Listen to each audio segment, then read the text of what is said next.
정치판 언저리에서 기생하는 청년들은 실패한 피조물처럼 괴기스럽기까지 합니다. 디지털 거리에 몰려다니는 청소년, 청년들은 물의 배와 다를 바가 없습니다. 그들은 자기들 젊은 세대를 제외한 나머지 국민을 싸잡아서 고물 취급을 합니다. 그렇지만 대다수 부모는 우리 애는 참하다 이렇게 이야기를 합니다. 사실 그러한 부모들의 말은 틀리지 않을 겁니다. 남녀노소, 우리 국민 대다수는 가족과 국가를 중하게 여깁니다. 우리는 자신의 소질을 개발하고 능력을 신장시키는 그런 삶을 살고 있습니다. 실력 있는 우리 모두는 저마다 자신의 직분을 다 하고 있습니다. 건실하게 살아가고 있는 것입니다.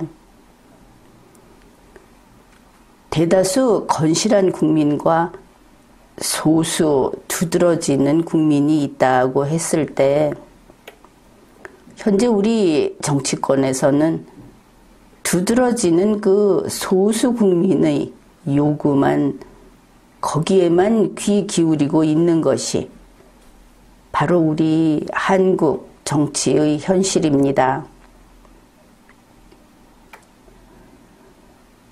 윤석열 대통령의 공약집에는 청년들이 작성한 받고 싶은 선물 목록이 있고 소수자나 소외자들의 희망사항을 기록한 소원 목록이 있고 그리고 문재인 대통령 등 정치계에 있는 다수 좌파 성향의 정치인들이 추진하고 있는 국가 대개조 방안 등이 들어 있습니다.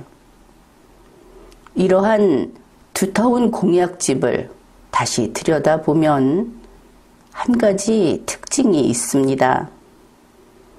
모든 것이 원칙이 아니라 예외라는 점입니다.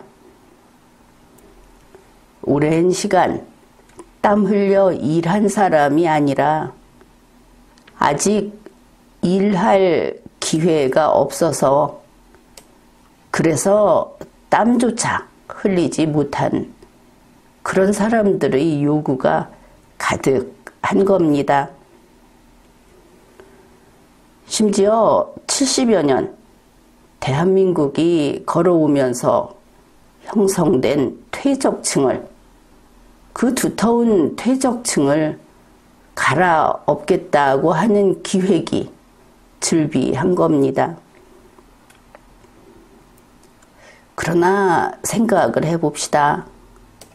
무릇 국회니 정부니 법원이니 할 것 없이 바로 이러한 국가의 실천 조직인 정부, 거버먼트라고 하는 것은 보다 실제적인 임무를 수행하는 조직입니다.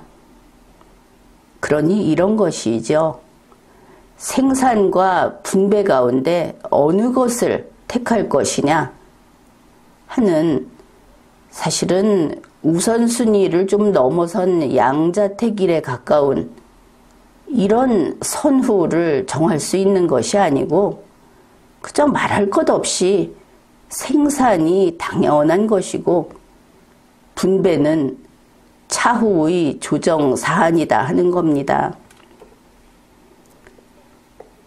아직 일하지 않는 사람들, 아직 일해 본 적이 없는 사람들의 요구를 기준으로 딱 세워두고 오랫동안 일해온 사람들이 그 요구를 먼저 채워줘야 한다 라고 하는 정부는 잘못 가고 있는 겁니다.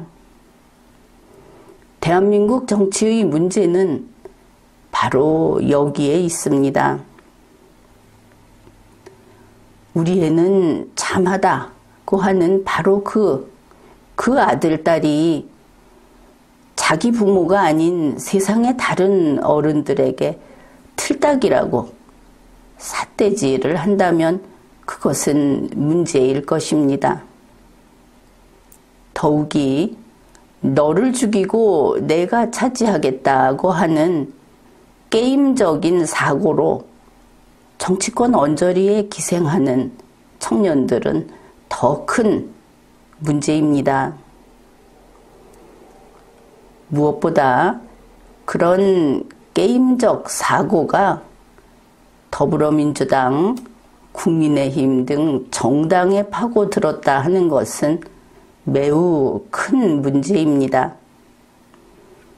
그리고 게임적 사고를 하는 청년들, 풋내기 정치꾼들이 용산 대통령실까지 들어갔다고 하는 것은 이것은 거의 암적인 문제라고 하겠습니다.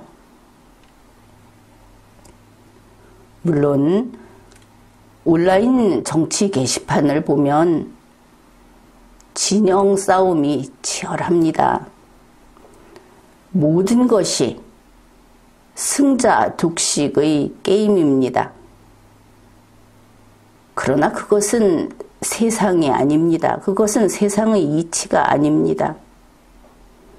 세상의 기준, 우리 대한민국 국민의 기준은 그 온라인 정치 게시판과는 다르다 하는 것입니다. 대통령의 국정 운영도 여론조사는 여론조사를 하기 전까지, 그때까지 과거 시점에 공무수행을 잘 했는지 여부가 기준이 됩니다. 이것을 거꾸로 여론조사 비율에 공무수행을 맞춰서 하게 되면 안 되는 것입니다. 대통령은 대한민국 헌법과 헌정사를 존중하고 오직 법만 준수하면 됩니다. 헌법과 헌정사를 부정하는 정치 세력과 보조를 맞추려고 하면 안 됩니다. 그것은 통합도 뭐도 아닌 것입니다. 우리 국민 대다수는 참한 우리 애가 있는 부모들이고 몸소 건실하게 일해온 유능한 삶의 주인들입니다. 소수자가 아닌 것입니다.